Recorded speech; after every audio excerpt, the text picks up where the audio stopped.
এই চ্যানেলে সম্প্রচারিত সকল খবরই সচেতনতামূলক এবং শিক্ষণীয়, কোনো কিছুই প্রভাবিত নয়। ঝাড়গ্রাম শহরের ৬ নম্বর ওয়ার্ডের বলরামদিঘি এলাকায় দুর্ধর্ষ চুরির ঘটনায় গোটা এলাকায় এই মুহূর্তে চাঞ্চল্য ছড়িয়েছে। বাড়ি মালিক রবি সাহা ও তার পরিবার চিকিৎসার জন্য ভুবনেশ্বর গিয়েছিলেন। সেই সুযোগকেই কাজে লাগিয়ে দুষ্কৃতীরা রীতিমতন দুঃসাহসিক চুরির ঘটনা ঘটায়।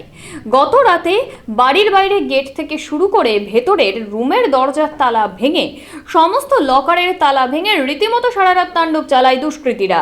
বাড়ি ফিরে দেখে সোনার গয়না, টাকা, বাসনপত্র সহ প্রায় ৪ লক্ষ টাকার জিনিসপত্র নিয়ে চম্পট দেয়।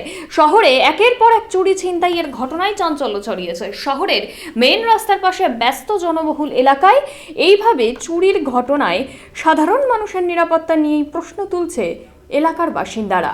সুমিতা স্যার, কি কি চুরি হয়েছে বাড়িতে? আমার এখানে মানে সোনা ছিল, আমার মানে মাম্পু ভাইয়ের সোনা ছিল, আমার সোনা ছিল, আমার হাজবেন্ডের মানে জিনিসপত্র ছিল, এটিএম, টাকা পয়সা, আর সোনার গলার হার ছিল, আংটি ছিল। আর আমার উপর আলমারিতে তো আমার শাখা বানানো, পলা বানানো, মানে আমার মানে সমস্ত নিয়ে গেছে। আমার কিচ্ছু রাখে না, একটা নাগপুর পর্যন্ত নেই গো দাদা, জানো। কিভাবে হলো এটা?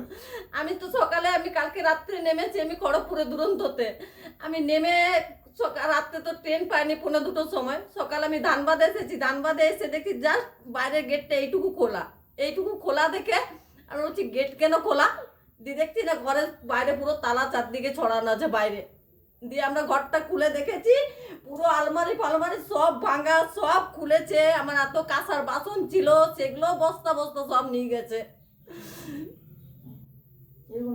একের পর এক আলমারি ভেঙেছে। হ্যাঁ, এই আলমারিটা, এটা নিচের আলমারি, এগুলোতে আমার কাপড় জামা থাকে। আর এইটাতে আমার ম্যাক্সিমাম মানে ফাইল পত্র, মানে মানে সমস্ত, যেহেতু আমাদের একটা ফেডারেশন মানে খেলাতে থাকে, এটাকে পর্যন্ত খুলে দেখেছে, যে এখানে যে ব্যাচগুলো থাকে সেই ব্যাচগুলোকে পর্যন্ত খুলে খুলে দেখেছে। কি মনে হচ্ছে, আপনার নিরাপত্তার অভাব বোধ করছেন? আমি তো এখন স্যার, আমি কি বলবো বলুন তো। আর আপনারা দেখুন কি করা যায়। এটা আমার কিচ্ছু রাখেনি, আমি পুরো সর্বস্ব একদম পুরো আমি একদম পথে বসে গেছি। আমার হাজবেন্ডও তো কোনো চাকরি নেই, সামান্য কাপড় ব্যবসা করে আমরা খাই, পাড়ার মধ্যে একটা কাপড় ব্যবসা করে খাই, বলুন তো।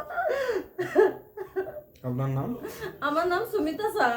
একটা দেখিয়ে আমার ডিসেম্বরের ডেট ছিল, কিন্তু যেহেতু ডেট প্রায় গেলাম দিয়ে, তারপরে সোমবার দিন, মঙ্গলবার দিন ডাক্তার দেখে মঙ্গলবার দিনই দুরন্ত এক্সপ্রেস ধরে রাত 2টার সময় খড়গপুরে ঢুকে, ঝাড়গ্রামের তো ট্রেন নেই, ভোর 6টা লোকালে এসে যখন হেঁটে হেঁটে, টোটো পাইনি, হেঁটে হেঁটে এসেছি, এসে নিয়ে দেখছি আমার গেটটা খোলা যখনই পেয়েছি তখনই আমি বুঝতে পেরেছি যে আমার একটা কিছু অঘটন ঘটেছে।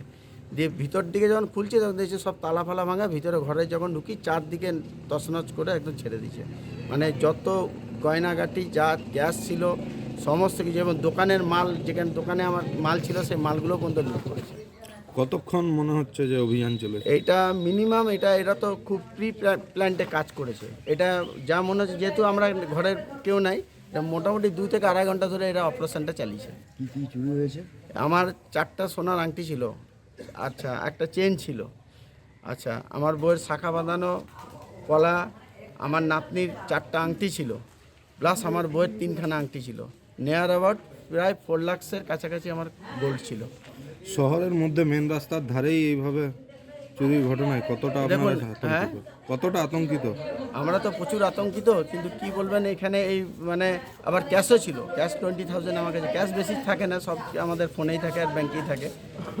আতঙ্কিত মানে মানে কোনোদিনও ভাবতে পারিনি যে এর মেন রোডের উপরে আমাদের এই পাড়াটা হবে। তবে এই পাড়াটা চোরেই পাড়া, এই পাড়াটা কোনো ভদ্রপাড়া বলে কোনো নেই। এটা আজ 30 বছর আমার হয়ে গেল, 30 বছর ধরেই আমি জানি এই পাড়াটা চড়ুয়া পাড়া, এটা সবাই জানে। বলরামডি উত্তর বামদা হচ্ছে চড়ুয়া পাড়া। তাহলে কি নিরাপত্তার অভাব বোধ করছেন? এখানে একদম নিরাপত্তা হবে, এখানে নিরাপত্তা বলে কিছু নেই। কি নাম আপনার? আমার নাম রবি সাহা।